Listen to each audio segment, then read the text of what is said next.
everyone! Welcome back to my channel, and for today's video, nandito po tayo sa Tagaytay City. Ayan po, nagmotor po tayo papunta dito.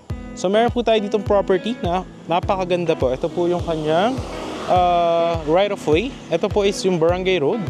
Ayan. Pag sinerch sa Google Map, katabi niya lang po yung Tagaytay Cockpit Arena. Ayan. Tapos ito guys, pag dinerecho nyo to, ayan, mga 30 seconds, nasa Tagaytay Bypass Road na kayo.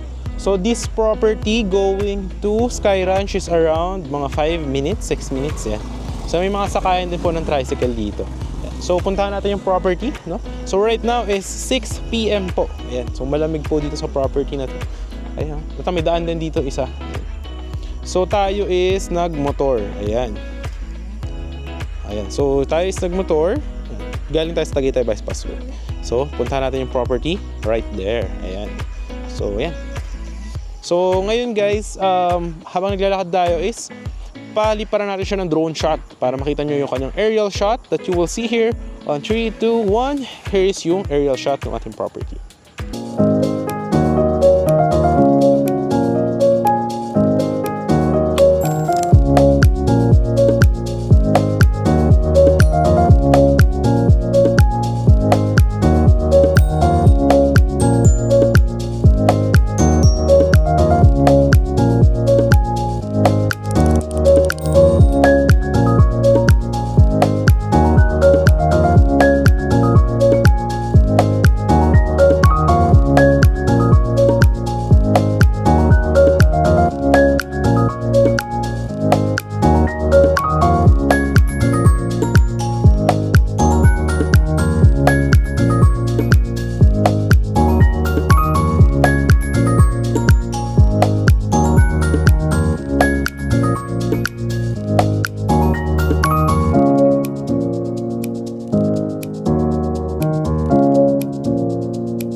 Aerial shot niya. So ide-develop po ito. Included po sa pricing natin yung transfer of title niya. Ayan. Tapos this one will be having concrete roads with drainage. Ayan. So with the perimeter fences, with lines for water and electricity. Ayan. And Tagaytay City siya mismo. Kasama na yung price niya sa title transfer ng seller. Ayan. So tara, let's go. Ikutan natin yung ating property. So ayan. Ito siya, no? Ayan. Tuturo ko yung mga available lots. Ayan. So minimum cut natin is 250 square meter po. Ayan. Actually malaki yun guys. Nasa mga around 25 meters by 10 meters, no? Perfect for retirement if you are looking for an investment na mahilig ka sa malamig na lugar at tahimik. Ayan. So ito po siya. Alright. Dito guys, so diretso lang. Ito yung gagawing kalsada na right of way from the Barangay Road. Ayan. Malamig guys, no? Alright. So, doon tayo galing. And dyan. Sementohan yan dito. Going to this one. Ayan. Alright. So, yung mga available lots natin is andito. So, guys, andito na tayo sa mga available lots po natin. So, andito siya guys. Ayan, ito. Alright, makikita nyo. Ayan. So, pinyahan pa siya ngayon. Ayan, makikita nyo siya dyan. So, yun yung mga available natin. Ang minimum cut is 250 square meter po. Ayan. So, ito guys, naki-clear out yan. So, dyan gagawin yung right of way kanina na nakita nyo. I-road clearing yan, diretso po dito. Ayan. Tapos, yung mga available lots natin is nandyan po. Ayan. So, pakita ko sa inyo. Ayan. Hanggang dun sa dulo guys, may available din na onti pa. Ayan. Dito sa bukaan niya, meron ding available ng mga 250 square meter. Ayan.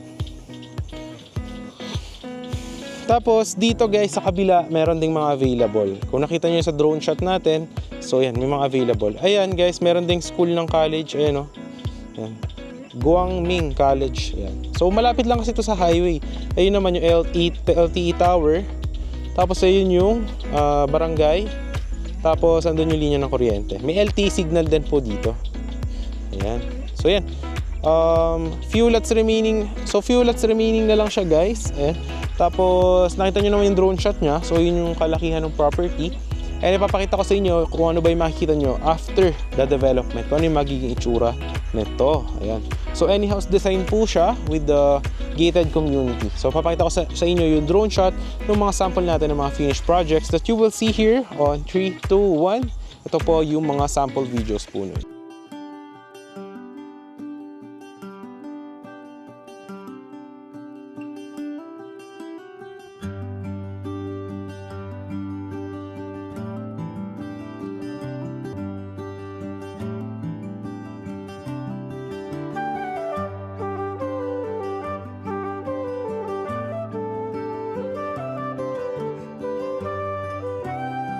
Videos ng mga tapos na nating mga projects. Yan.